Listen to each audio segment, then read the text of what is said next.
it's painful to understand how much of what you're doing isn't productive. So I'll give you an example. So I've done this a couple of times with classrooms full of students. Usually when I'm lecturing about career development, say, okay, how much time do you waste? So then I get the class to vote. How many of you waste 10 hours a day? It's like 10% of the kids will put up their hands.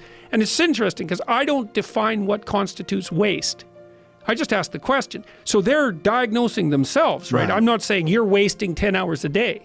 I'm just asking. It's like, given your own attitude, how much time are you wasting? 10 hours a day. It's like 10% of the people put up their hands. Well, when you get to like 6 hours a day, 80% of the people put up their hands. So then we do the arithmetic. It's like, because I like doing arithmetic with people. People hate arithmetic, but I like doing it. It's like, okay, 6 hours a day. It's 42 hours a week. So let's call that a work week, 40 hours a week. So that's a work week. Let's say, what's your time worth? You're a university student.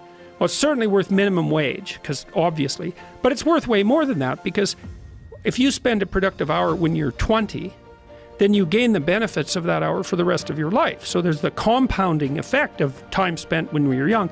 So I say, well, let's assume your time's worth $50 an hour, which I think is an underestimate, but whatever. Let's call it 50. We can call it 25, but we'll call it 50.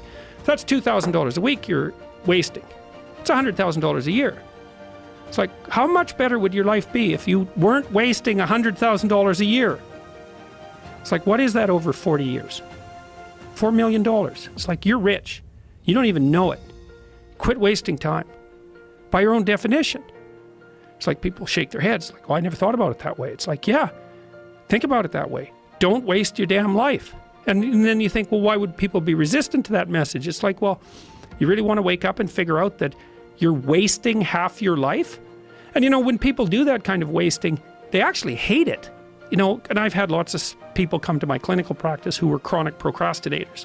You know, and so they're watching YouTube videos, say, but not ones that are good for them, although sometimes they will do that, but just browsing in that kind of mindless way that you do when you're not paying attention and you're trying to kill time.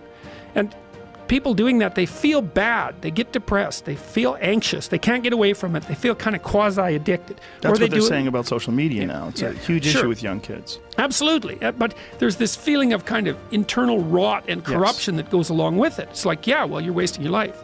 It's like, so it's painful. It's painful to recognize that. Then it's painful to think, oh my God, look how undisciplined I am. I don't know anything. I can't use a schedule. I can't stick to a calendar. I don't have any aims. I don't know anything about the world, right? And maybe there's a part of me that's bitter because I haven't got everything already, and I'd just like to say, to hell with it. That's the recognition of the Jungian shadow. It's like, that's what makes you vicious and untrustworthy. All of that. No one wants to look at that, and no bloody wonder. But hey, the alternative is worse.